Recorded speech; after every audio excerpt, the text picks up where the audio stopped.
It was Christmas afternoon when Andrew Hudson walked through his front door and heard something impossible: his daughters laughing. Real laughter. The kind he thought died with their mother. He stood frozen in the hallway, terrified to move, because in 18 months he'd never heard that sound. Not once. Andrew Hudson was 45 years old, a tech billionaire, built everything from nothing, but none of it could save his family. 18 months ago, his wife Emma died in a car accident. Route 2. A drunk driver ran a red light. She was gone before the ambulance came.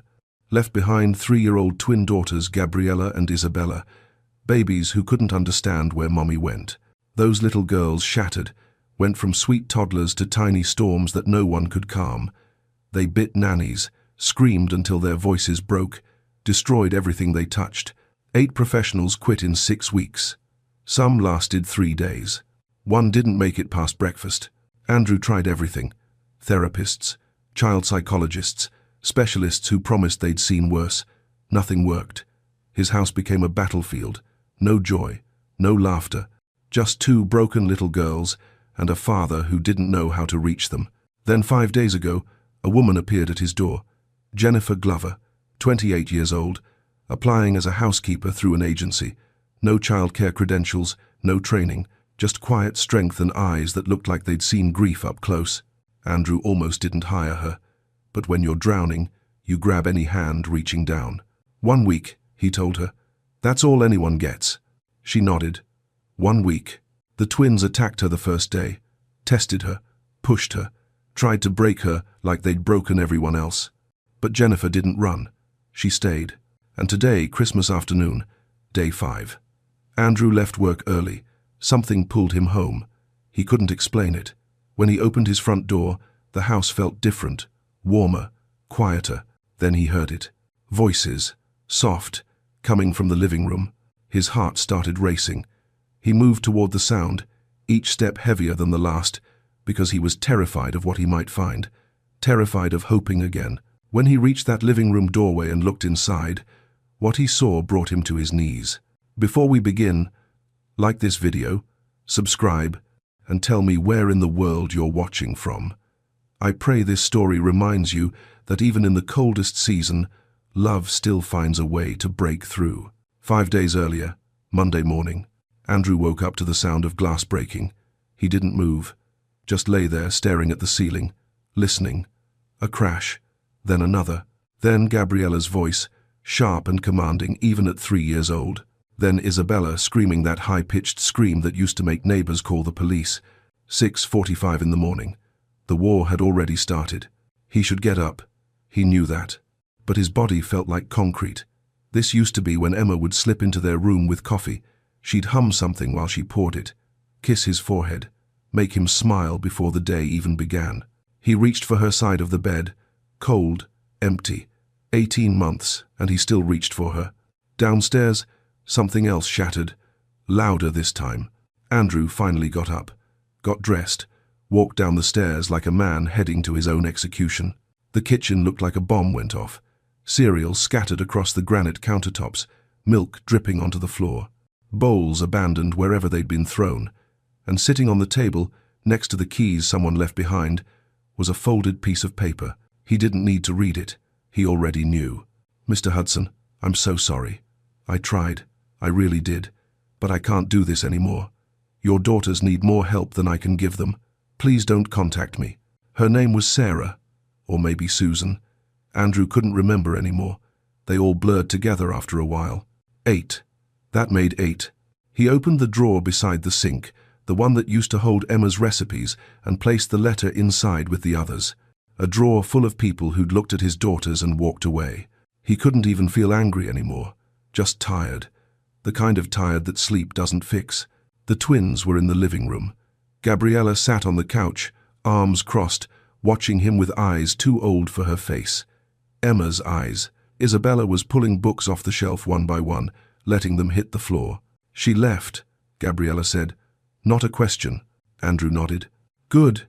She yelled too much. "She yelled because you bit her, Gabriella." His daughter shrugged. No remorse, no guilt. Just cold acceptance that this was how things worked now. People came. People left. No one stayed. Andrew looked at them, really looked at them, Gabriella with her mother's face and a heart that had frozen shut. Isabella with his own stubbornness twisted into rage. Two tiny girls who'd learned that love meant loss, so they'd stopped letting anyone close enough to hurt them. His phone buzzed. Work, a meeting in an hour. Another day of pretending he had everything together while his home fell apart. He grabbed his briefcase, kissed both girls on the head even though Gabriella went stiff and Isabella flinched, and he walked out the door. That evening, when he came home, his assistant Marcus was waiting in the driveway.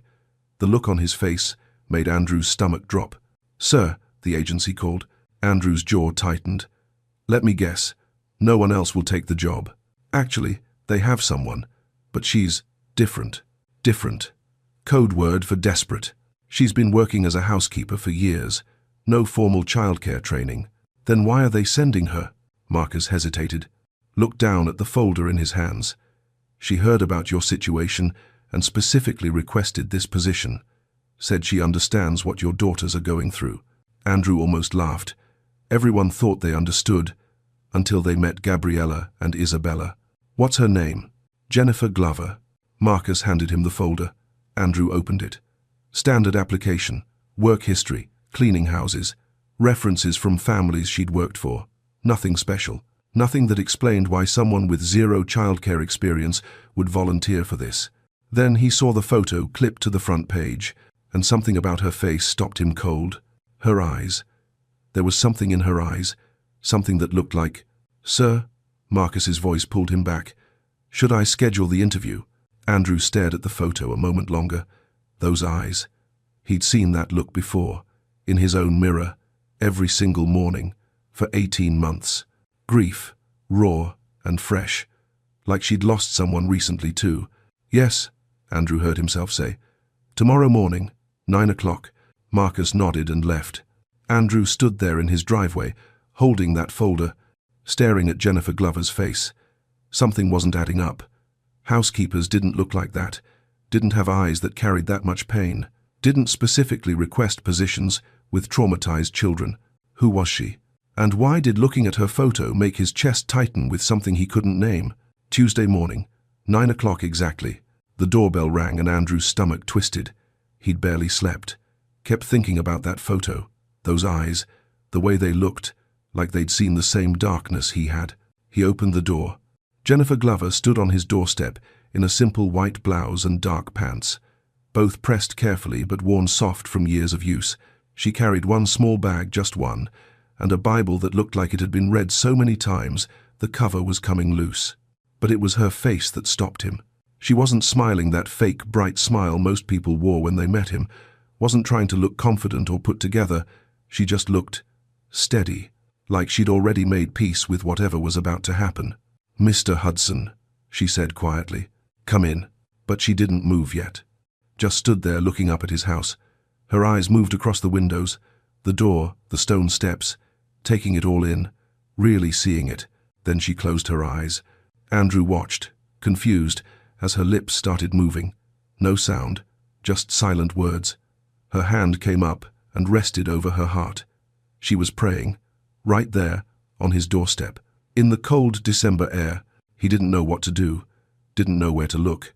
After a long moment, Jennifer opened her eyes and looked at him, really looked, not at his house or his money or his reputation, at him. "I'm ready now," she said softly. She stepped inside. Andrew led her to his study, offered her a seat, started to give his usual speech about the twins, the job, what to expect. But Jennifer spoke first. "Mr. Hudson, can I ask you something before we begin?" He paused. "Sure. How did your wife die?" The question hit him like a fist. Most people avoided it, danced around it, pretended not to know. "Car accident," Andrew said, his voice flat. "Route 2. 18 months ago. The girls were barely 2. Jennifer's face went very still. Something flickered in her eyes, pain, recognition, something he couldn't name. "And you've been carrying this alone since then?" It wasn't a question. Andrew felt something crack in his chest. This woman he'd known for 30 seconds had just spoken the truth no one else dared to say. "I've tried everything," he heard himself admit. "Therapists, specialists, nannies with every credential you can imagine. Nothing works. My daughters are—" He stopped, Hated the words but needed to say them. They're breaking everything. 8 people have quit. Some lasted 3 days. I don't know what else to do. Jennifer was quiet for a moment. Then she leaned forward slightly. Can I be honest with you, Mr. Hudson? Please. I don't think your daughters are out of control. I think they're drowning. And drowning people fight the hardest against the hands trying to pull them up, because they don't trust anyone anymore. Andrew stared at her. 6 therapists hadn't been able to say what this housekeeper just did in one sentence. There's a difference between fixing and healing, Jennifer continued, her voice gentle. Fixing is about making things easier for us. Healing is about making things whole for them. And whole takes time. I can give you 1 week, Andrew said, to see if you can handle them. Jennifer smiled, but there was something sad in it. Something that looked like she knew a secret he didn't. I don't need a week to know if I can handle them, Mr. Hudson. I need a week to start earning their trust. Before Andrew could respond, a crash came from upstairs. Loud, deliberate. Then Isabella's scream, the one that meant someone was about to get hurt. Andrew closed his eyes. That's them. I know, Jennifer said quietly. She stood up, smoothed her blouse, picked up her Bible. Should we go meet them? You don't want to run first? She looked at him with those haunted eyes, the ones that had kept him awake all night. Mr. Hudson, she said softly, I didn't come here to run. I came here to stay. And something about the way she said it, like she wasn't just talking about the job, like she was talking about something bigger, something he couldn't see, yet made Andrew's heart start racing. Who was this woman? And why did it feel like she'd been waiting her whole life to walk through his door? They walked toward the noise together. Each step closer, the sounds got worse. Crashing, screaming, the kind of chaos that makes your chest tight. The playroom door was open. Andrew stopped at the threshold. He'd seen this before. 8 times, but it never got easier. The room looked like a war zone. Toys scattered everywhere, books torn apart, pages everywhere, curtains pulled down, a lamp knocked over, crayon marks on the walls spelling words he didn't want to read. And in the center of it all, his daughters. Gabriella stood in front, arms crossed, chin up, 3 years old but already a general. Isabella beside her, fists clenched, ready to fight. They'd done this before, knew exactly what they were doing, showing the new person what they were walking into, waiting for the shock, the fear, the moment when the adult's face changed and they realized they'd made a mistake coming here. But Jennifer didn't gasp, didn't step back, didn't look at Andrew for help. She just walked into that destroyed playroom slowly, looked at the torn books, the marker on the walls, the 2 small faces daring her to judge them. And then she smiled. Not a fake smile, not nervous, a real smile, warm, like she'd just walked into something beautiful instead of something broken. What are you smiling at? Gabriella demanded, suspicious. At you two, Jennifer said simply. We're not cute, Isabella snapped.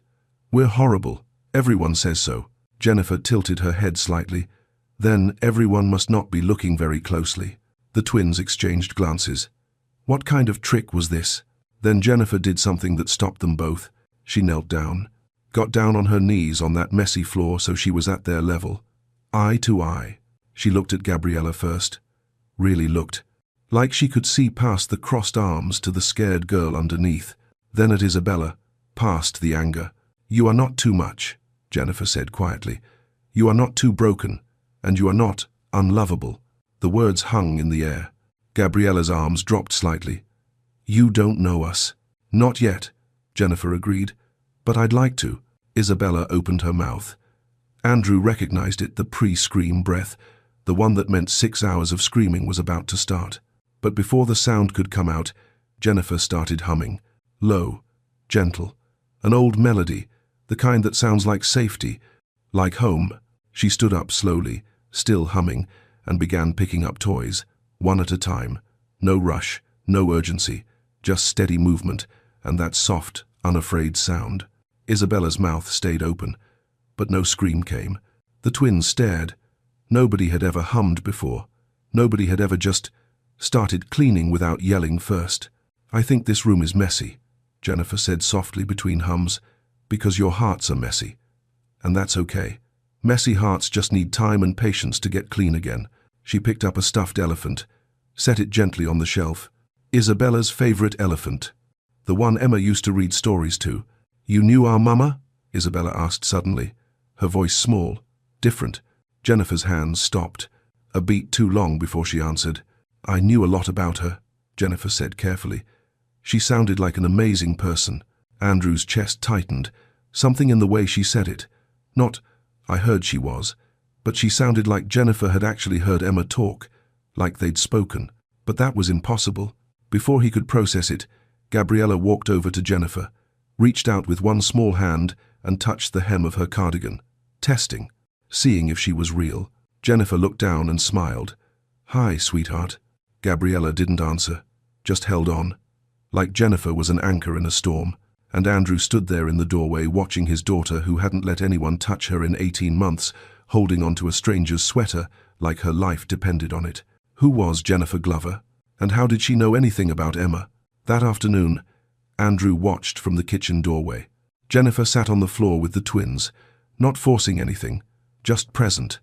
Gabriella had crawled into her lap without being asked. Isabella sat close, their shoulders touching. They weren't talking, just sitting together in the quiet. Then Jennifer started humming again, that same melody from earlier, soft, steady, and Andrew's blood went cold. That song, that was Emma's song, the one she hummed while making breakfast, the one she sang to the girls when they were babies, the one that died with her. How do you know that song? His voice came out sharper than he meant. Jennifer's humming stopped. She turned, and Andrew saw something flash across her face. Fear, guilt, something. It's just an old song, she said quickly. My grandmother used to sing it, but her eyes told a different story. She was lying. Lots of people know it, Jennifer added, her voice too casual now. The twins didn't seem to notice, but Andrew did. He noticed everything. Girls, why don't you go play in the other room for a bit? Andrew said, keeping his eyes on Jennifer. Gabriella looked up at him, confused. But we're being good. I know, baby. I just need to talk to Jennifer for a minute. Isabella stood up reluctantly. Gabriella followed. They left, but slowly, like they were afraid Jennifer might disappear if they looked away. When they were gone, Andrew stepped into the room. That song, he said quietly, that was my wife's song. She sang it every morning, every night before bed. How do you know it? Jennifer stood up slowly. Her hands were shaking. Mr. Hudson, don't lie to me again, please. She looked at him for a long moment. Something in her face was breaking. I told you the truth, she said softly. My grandmother did sing it, but that's not the only place I heard it. Andrew's heart was pounding now. Where else? Jennifer opened her mouth, closed it, looked away. I can't. I'm not ready to. Did you know, Emma? The question hung between them like smoke. Jennifer's eyes filled with tears. She didn't answer, but her silence said everything. Oh my God, Andrew whispered. You knew her. Please, Jennifer's voice cracked. I came here to help your daughters. That's all that matters right now. That's not all that matters. Andrew's voice rose. You lied to me. You stood in my house and pretended you didn't know my wife when you what? How did you know her? I can't tell you yet. Why not? Because if I do, you'll send me away.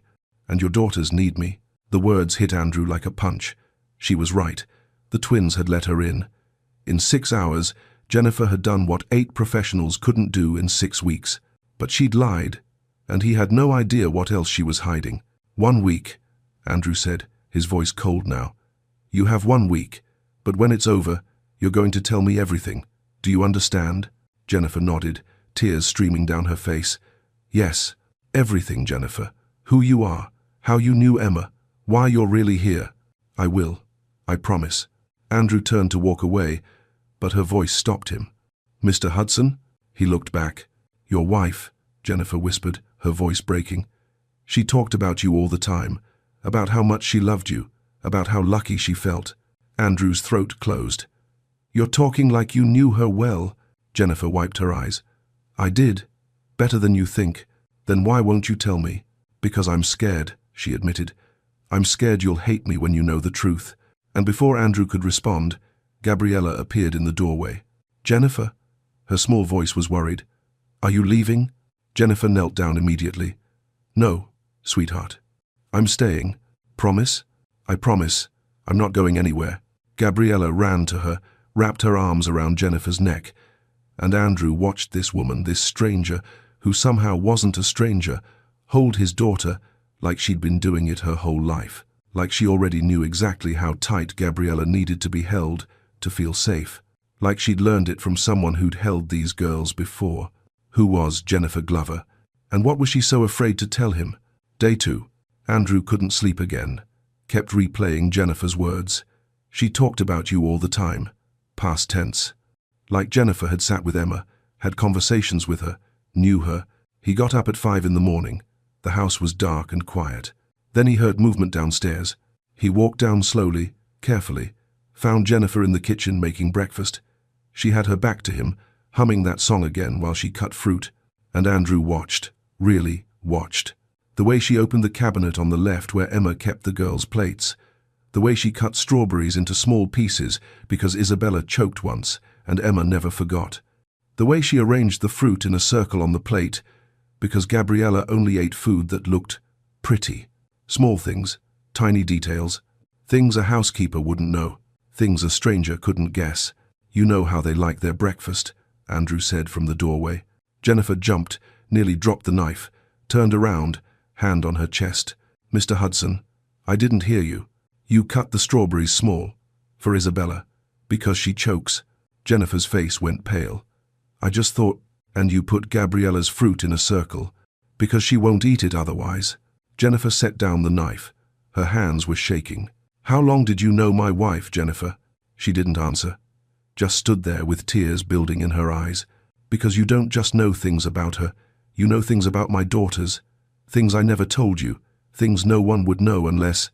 Andrew's voice cracked. Unless they'd been here before. Unless Emma told them. Please, Jennifer whispered. Not yet. I'm not ready. My daughters are upstairs sleeping peacefully for the first time in 18 months. And I don't even know who you really are. Jennifer wiped her eyes.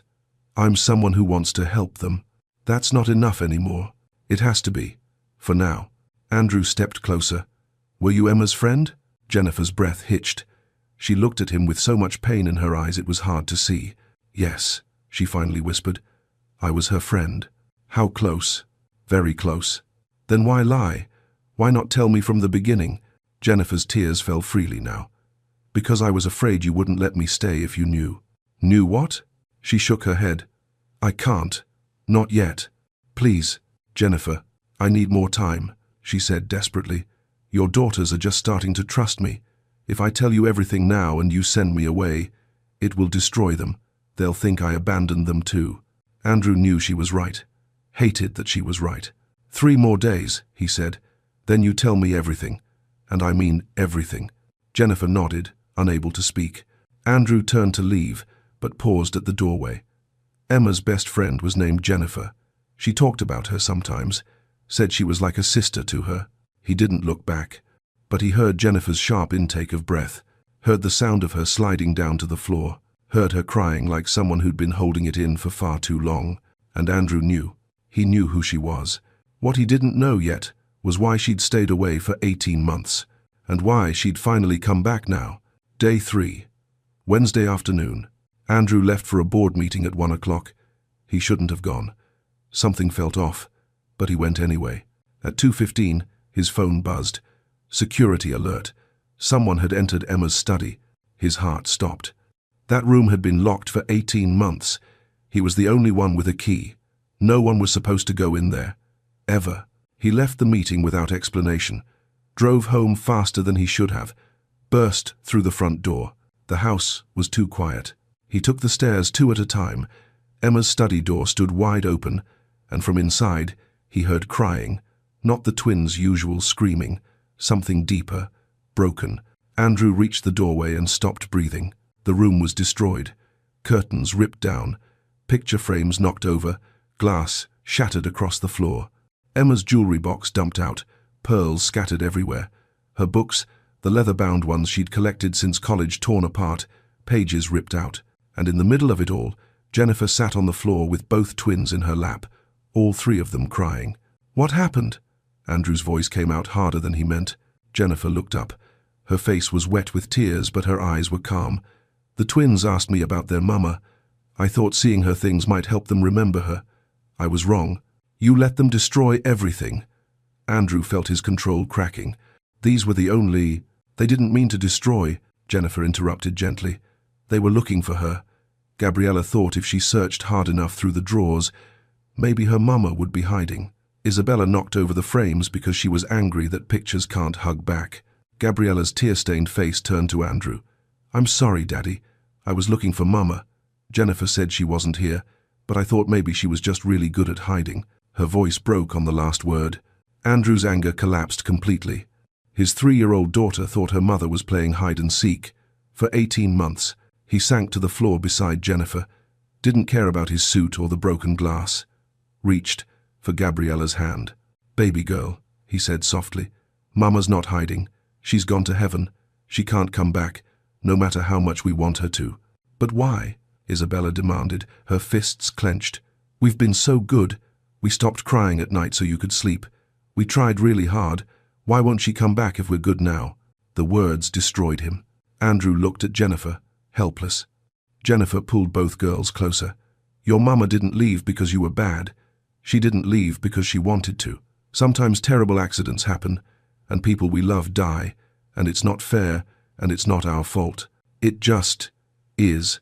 But loving people hurts when they leave, Gabriella whispered. Yes, Jennifer said, her voice breaking. It does. Loving people is the most beautiful and the most painful thing in the world. When we love someone and they die, it feels like part of us died too. Is that how you feel? Isabella studied Jennifer's face. About your person who went away? Andrew's head snapped toward Jennifer. What person? Jennifer nodded slowly, tears streaming. Yes, I lost 2 people I loved very much, my best friend and my little sister. They died in the same accident. And for a long time, I thought the hurt meant I should stop loving people. Because if love hurts this much, maybe it's not worth it. But it is worth it, Gabriella said quietly. Right? Jennifer's voice shook. Yes, sweetheart. Even though it hurts so much I sometimes can't breathe, I would still choose to love them, because the love is real. And nothing, not even death, can take that away. She looked at Andrew over the girls' heads, and he saw it. The same grief he'd been drowning in. The same impossible pain. You lost someone in the same accident that took Emma, Andrew said quietly. It wasn't a question. Jennifer nodded, unable to speak. Who? Andrew whispered. Jennifer closed her eyes. Fresh tears fell. My little sister, she said. She was 16. Emma was driving her home from dance rehearsal. The room tilted. Maya, Andrew breathed. Emma's student. The dancer. Jennifer's face crumpled. She was my whole world, and suddenly everything made sense. The grief in her eyes, the way she knew Emma's songs, why she'd stayed away, why she'd come back. You were there, Andrew said, his voice hollow. You were supposed to pick her up that day. Jennifer nodded, sobbing now. I was late. Emma offered to drive her, if I'd just been on time. Stop, Andrew said, but his voice wasn't angry anymore, just broken. They sat there on the floor of Emma's destroyed room, 4 people bound by the same tragedy. And for the first time in 18 months, Andrew wasn't alone in his grief. But one question remained. Why had Jennifer waited so long to come? They stayed on that floor for a long time. Andrew, Jennifer, and the twins, surrounded by broken glass and scattered pearls and the pieces of a life that ended too soon. Finally, Jennifer spoke softly. We can't fix everything, but we can gather up the pieces. We can keep the parts that still have love in them. Even the broken parts, Gabriella asked, especially the broken parts, because they're part of the story too. So they spent the next hour together, picking up pages and straightening frames, not trying to make everything perfect again, just making it whole enough to honor what had been. When they finally stood up, covered in dust and tears, Andrew looked at Jennifer differently. I'm sorry, he said quietly. About your sister, about all of it. Jennifer wiped her eyes. I'm sorry too, for everything you've lost. That evening, after the twins were in bed, Andrew found Jennifer sitting in the kitchen, staring at nothing, just sitting in the dark. He flipped on the light. She didn't look up. Can't sleep? He asked. She shook her head. Haven't slept well in 18 months. Andrew pulled out a chair, sat across from her. Me neither. They sat in silence for a while. Not the uncomfortable kind, the kind that happens between people who've survived the same storm. Why didn't you come sooner? Andrew finally asked. If you were Emma's best friend, why wait 18 months? Jennifer's voice was barely a whisper. Because I blamed myself. I was supposed to pick Maya up at 5, but I was working on my dissertation at BU Child Psychology. I lost track of time. At 5:15, Maya called, asked if Emma could drive her home. I said yes. She looked at Andrew with devastated eyes. If I'd just been on time, Emma would still be alive. Your daughters would still have their mother. Maya would still be dancing. I destroyed everything because I couldn't manage my time. Jennifer, I dropped out of school, she continued. Couldn't study childhood trauma when I'd caused it. Took cleaning jobs so I could disappear. Became invisible. Then, last month, at Maya's memorial service, Emma's sister mentioned you. Said your twin daughters were breaking nannies, that no one could help them. Her voice cracked. I knew those girls. Met them at Maya's recitals when Emma would bring them. They were so small, so happy, and I knew what I'd taken from them. So I came, because I owed it to Emma. I took her from her daughters, so the least I could do was try to save them. Andrew was quiet for a long moment. You came here out of guilt. I came here because I understand what your daughters feel better than anyone else could, Jennifer said fiercely. Yes, I feel guilty, but I also know exactly what it's like to lose everything and wonder if love is worth the risk anymore. And is it? Andrew asked. Worth the risk? Jennifer looked at him. Your daughters are teaching me it is. Every day, they choose to trust me a little more, even though everyone else has left. Even though loving someone means they might lose them again, they're braver than I am. Andrew felt something shift in his chest. You're brave too, coming here, facing this. I don't feel brave. I feel terrified. Of what? Of loving them too much, and then having to leave anyway. Of not being enough. Of failing them the way I failed Emma and Maya. Andrew reached across the table, took her hand. You didn't fail anyone. A drunk driver did. You made a reasonable decision. That's not negligence. That's just life being brutally unfair. Jennifer's tears fell harder. You're kinder than I deserve. I'm a father watching his daughters smile. For the first time in 18 months, Andrew said. Whatever guilt brought you here, what keeps you here is real. They need you. I need you. Jennifer looked up at him. Something passed between them. Understanding, connection, the beginning of something neither of them was ready to name yet. 2 more days, Andrew said softly. Then it's Christmas. Let's just focus on giving them one good holiday. One day where they remember what joy feels like. Jennifer nodded. One good day. They sat there in the quiet kitchen. 2 broken people trying to piece each other back together. And upstairs, Gabriella lay awake, her ear pressed against the heating vent that carried voices from below. She'd heard everything. Tomorrow, she'd tell Isabella. And together, they'd make sure Jennifer never left. Because maybe, just maybe, their mama had sent her after all. Day 5. Christmas afternoon. Andrew left the office at 3 o'clock. Couldn't concentrate. Kept thinking about Jennifer, about the twins, about how different the house felt now. He drove home through streets decorated with lights and wreaths, families walking together, children laughing, the world celebrating while he'd spent 18 months learning how to breathe through pain. When he pulled into his driveway, he sat in the car for a moment. Just sat there, afraid to hope, afraid to believe things could actually be different. Finally, he got out, walked to his front door, put his key in the lock. The moment he stepped inside, something felt different. The air was warmer, softer, like the house itself had exhaled after holding its breath for too long. Then he heard it. Laughter. Real laughter.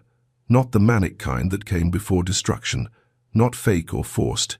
Just pure, genuine joy. His daughters, laughing. Andrew stood frozen in the hallway.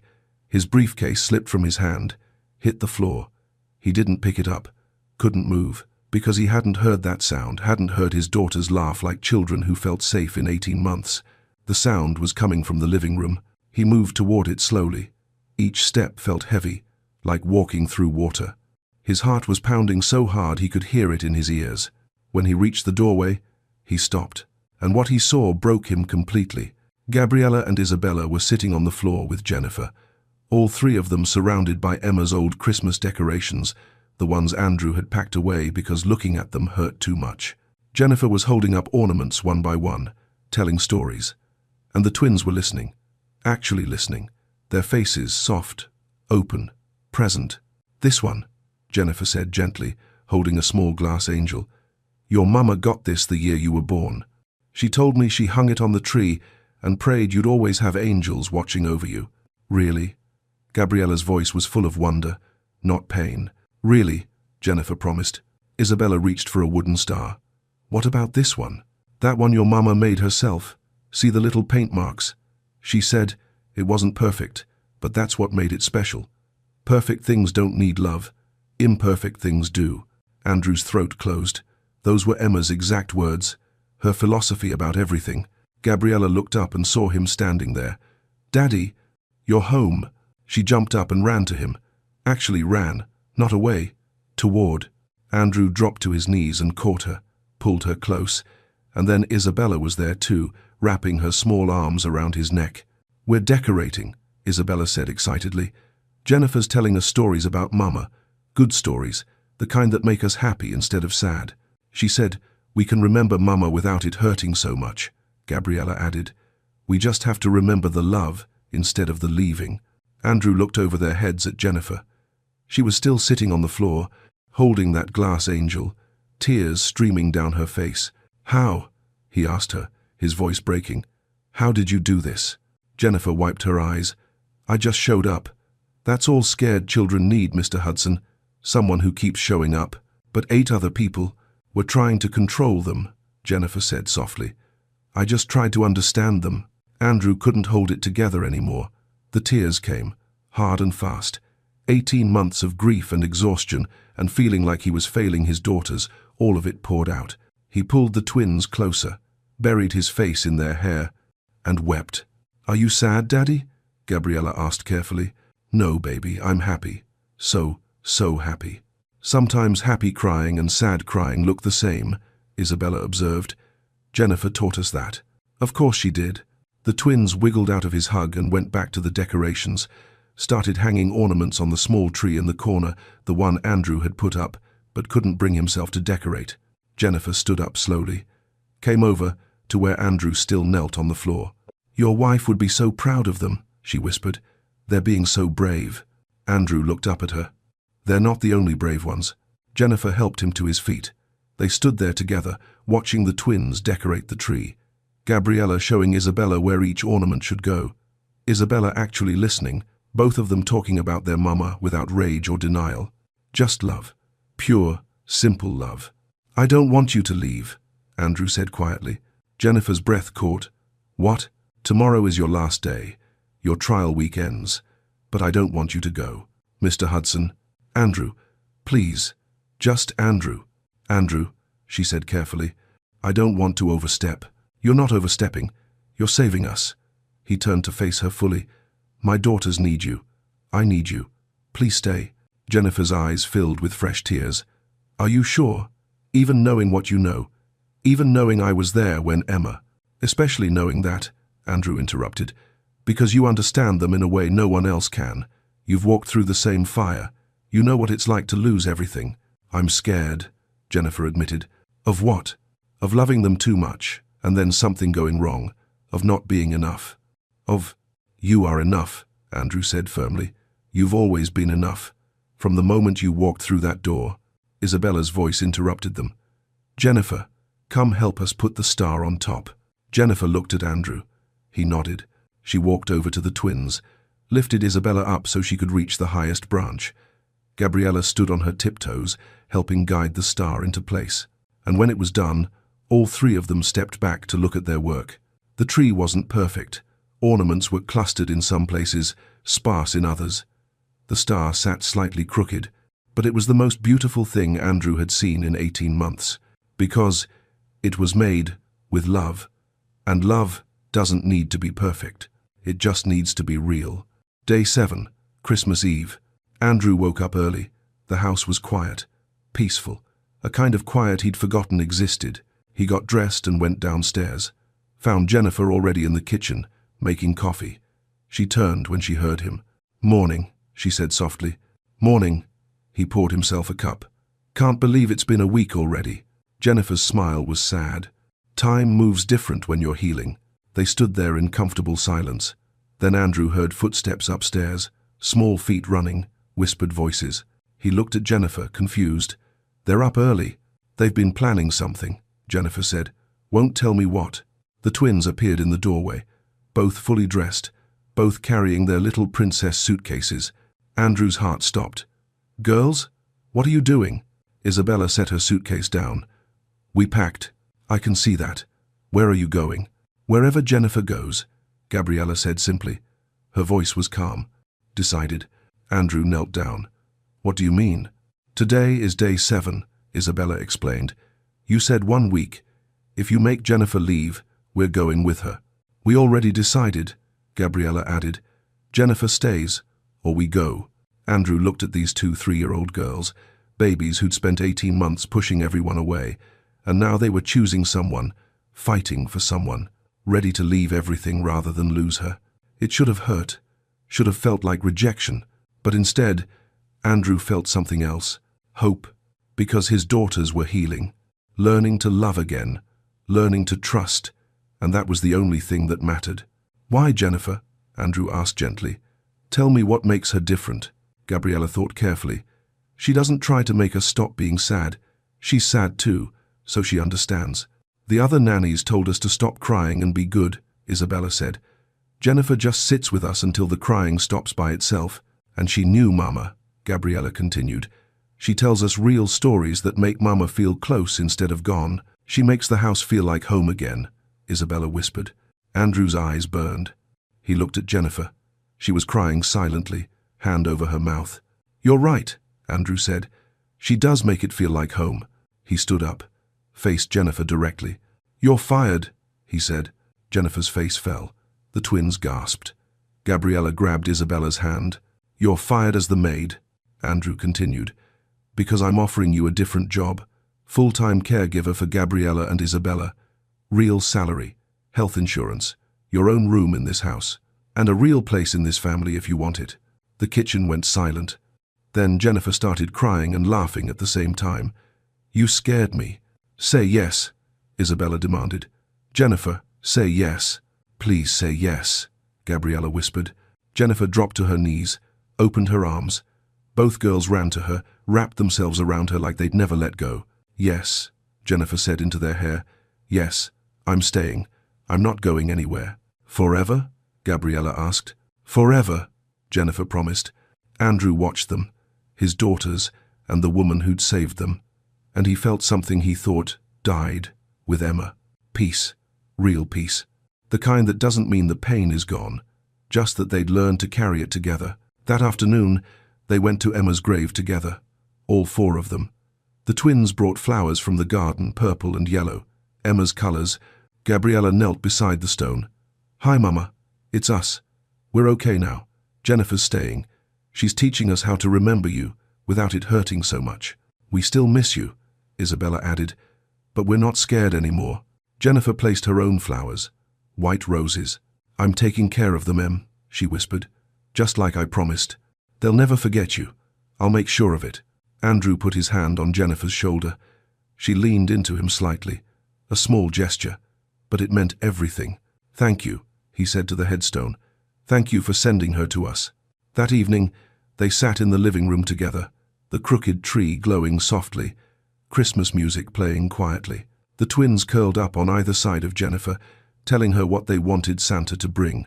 Andrew watched from his chair, and for the first time in 18 months, the house didn't feel like a tomb. It felt like a home. Jennifer looked over at him. Their eyes met, and something passed between them. Understanding, gratitude, the beginning of something neither of them was ready to name yet. But it was there, and it was real. Later, after the twins were asleep, Andrew found Jennifer standing by the window, looking out at the snow starting to fall. "Thank you," he said quietly. She turned. "For what?" "For coming, for staying, for loving them when no one else could." "I didn't do it alone," Jennifer said. "You showed up too, every single day, even when it was hard. That matters." Andrew stepped closer. "Emma told you once that if anything happened to her, she hoped I'd find love again, didn't she?" Jennifer's eyes widened. "How did you—" "Because I know my wife, and I know she would have wanted someone she trusted to watch over us." He paused. She sent you, didn't she? Not just for them, for me too.